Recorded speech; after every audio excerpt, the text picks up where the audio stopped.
नमस्कार, मैं अभिषेक पांडे आप सबका एक बार फिर से बहुत बहुत स्वागत करता हूं अपने YouTube channel M dance and acting academy पे।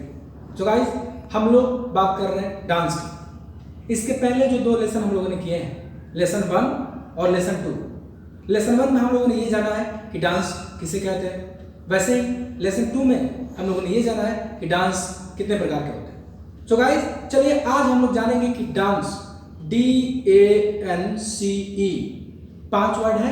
इन 5 वर्ड के मतलब क्या होते हैं, मतलब ये कि डांस का फुल फॉर्म क्या होता है। तो चलिए लेसन 3 स्टार्ट करते हैं। तो गाइस, सबसे पहले मैं आप सबको ये बताऊंगा कि डांस DANCE डांस का हिंदी नाच होता है, उसे संस्कृत में नृत्य भी कहा जाता है। इन पांचों के अलग अलग मतलब है, मतलब कि जो डांस में 5 वर्ड है, इन पांचों वर्ड के अलग अलग मतलब है।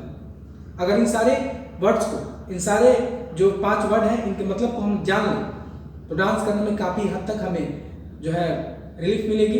हम आसानी से डांस को समझ पाएंगे, हम आसानी से स्टेप्स को कर पाएंगे, हम आसानी से किसी भी सॉन्ग पे परफॉर्म कर पाएंगे, हम आसानी से डांस को समझ पाएंगे। तो चलिए स्टार्ट करते हैं डी से। डी का मतलब होता है डिसिप्लिन, मतलब अनुशासन। अब आप सोच रहे होंगे कि डी के जगह पे, मतलब डिसिप्लिन की जगह पे, डी फॉर डिसिप्लिन डांस में रखा गया है, तो डिसिप्लिन की जगह पर और भी तो कुछ रखा जा सकता था, लेकिन डिसिप्लिन ही क्यों रखा गया है? डी मीन्स मैं आपको समझाता हूँ, क्योंकि अनुशासन बहुत इंपॉर्टेंट है डांस में। वो इसलिए कि हमको डांस करते टाइम अपने शरीर और अपना दिमाग, अपना मन, मतलब कि फिजिकल और मेंटल दोनों तरीके से तैयार रहना होता है। जैसे कि हम अगर डांस करते हैं तो हमारा शरीर स्टेप्स कर रहा होता है और जो हमारा दिमाग होता है वो गाने को सुन के उस अनुसार शरीर को कहता है कि तुम हाँ ऐसे स्टेप्स करो, ऐसे स्टेप्स करो। इसलिए अनुशासन बहुत इंपॉर्टेंट है, मतलब कि हमारे शरीर और दिमाग दोनों के बीच में एक अनुशासित संतुलन रहना चाहिए, तब जाके डांस हो पाएगा। इसलिए डी का मतलब डिसिप्लिन रखा गया है और ये बहुत इंपॉर्टेंट है। अगर आप सब लोग डिसिप्लिन में नहीं रहेंगे, अनुशासन का पालन नहीं करेंगे, आप सबसे डांस नहीं हो पाएगा। इसलिए अगर आप लोग को डांस करना है तो अनुशासित रहना बहुत इंपॉर्टेंट है। तो गाइस, अब दूसरा वर्ड आता है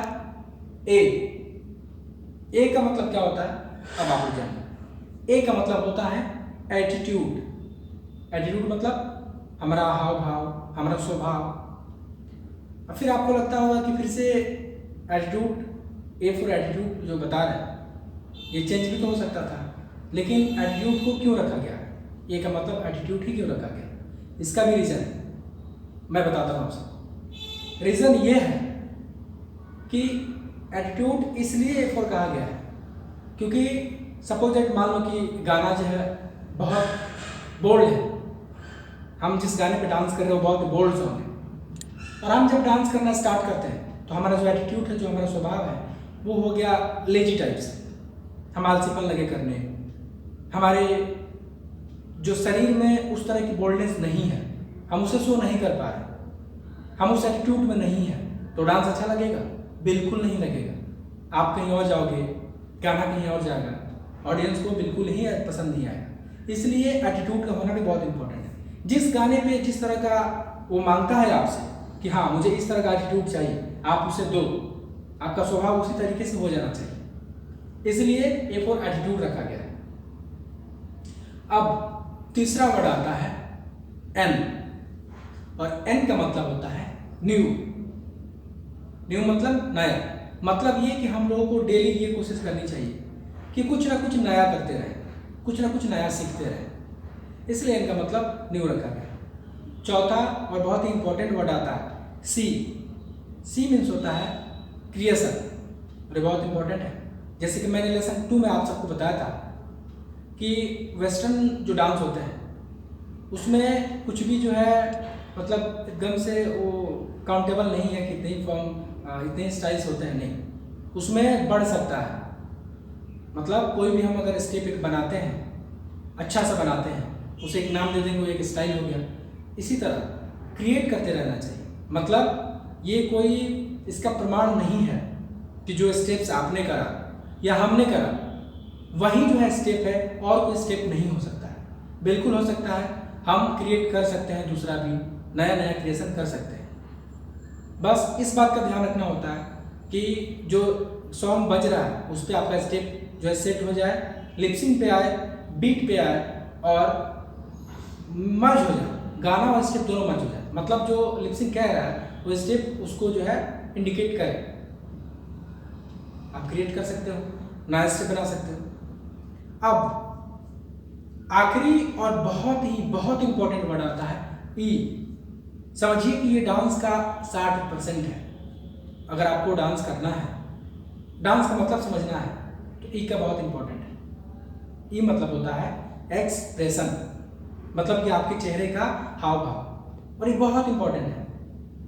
अगर हमारा एक्सप्रेशन ही नहीं होगा तो हम गाने को कितना भी अच्छा स्टेप कर ले, कितना भी अच्छा हमारा बॉडी लैंग्वेज हो जाए, कितना भी अच्छे हमारे मूव्स हो जाए, बट उस डांस का कोई फायदा नहीं। जब आपको जजमेंट होगा, वो डांस जो जज लोग उसे जजमेंट जब करेंगे उस गाने को, तो आपको महज, अगर मान लो कि आप 20 नंबर का आपको दिया गया है, कंपटीशन 20 नंबर का है, तो आपको महज ज़्यादा से ज़्यादा 8-7 नंबर ही मिल पाएंगे। मतलब 60% से थोड़ा सा ज़्यादा, थोड़ा सा कम, मतलब मान लो कि 60% आपका कट ही जाता है। अगर आपका एक्सप्रेशन नहीं है तो 20 में से मात्र आपको 8 नंबर मिल सकता है, बाकी के 12 एक्सप्रेशन को लेकर कट जाएंगे। इसलिए ई का बहुत इंपॉर्टेंट है। अगर आप डांस करना चाहते हैं, डांस को समझना चाहते हैं, तो एक्सप्रेशन बहुत इंपॉर्टेंट है। आप एक्सप्रेशन अपना अच्छा करो, डांस का 60% आप सुधार लो। तो मैं आशा करता हूं कि आप सबको डांस का जो फुल फॉर्म है वो समझ में आ गया होगा, और आप सभी लोग अगर डांस को इजीली समझना चाहते हैं, आसानी से उसे करना चाहते हैं, तो इन पांचों चीज़ पे ध्यान दीजिए। इन पांचों वर्ड को जो है आप अपने डांस में लाइए, आपका डांस बहुत ही अच्छा हो जाएगा। आपके डांस की हर जगह, हर तरफ सिर्फ प्रशंसा होगी। तो गाइस, मुझे आशा है कि आप सबको डांस का फुल फॉर्म, अब जब भी आपको कोई पूछेगा, आप आसानी से उसे बता पाओगे और समझा भी पाओगे कि ये वर्ड, मतलब इस वर्ड को क्यों यहाँ रखा गया। मैं एक बार आप लोगों को स्टार्ट से बता देता हूँ कि डी का मतलब क्या होता है और लास्ट वाला ई का मतलब क्या होता है। मतलब स्टार्ट से आपको सबको एक बार फिर से मैं बता देता हूँ। देखिए, डी का मतलब होता है डिसिप्लिन, मतलब अनुशासन।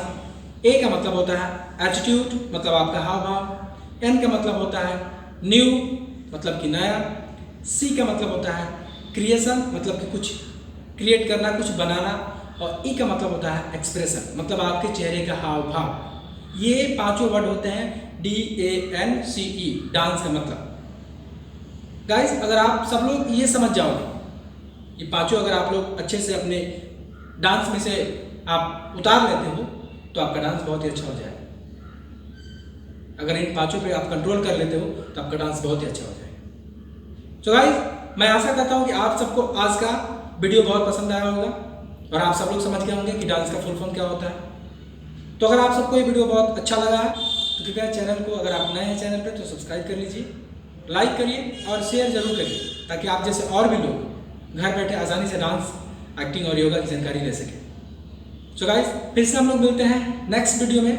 तब तक आप सभी लोग घर पे रहिए, सुरक्षित रहिए, अपने आसपास सफाई रखिए और अपने पूरे परिवार का बहुत ख्याल रखिए। और दोस्तों, अगर आप लोग मुझसे लाइव क्लास से जुड़ना चाहते हैं, मतलब कि ऑफलाइन या ऑनलाइन मुझसे क्लास करना चाहते हैं, तो आप मुझे कांटेक्ट कर सकते हैं। मेरा कांटेक्ट नंबर है 7070528617। चलिए, बहुत बहुत धन्यवाद।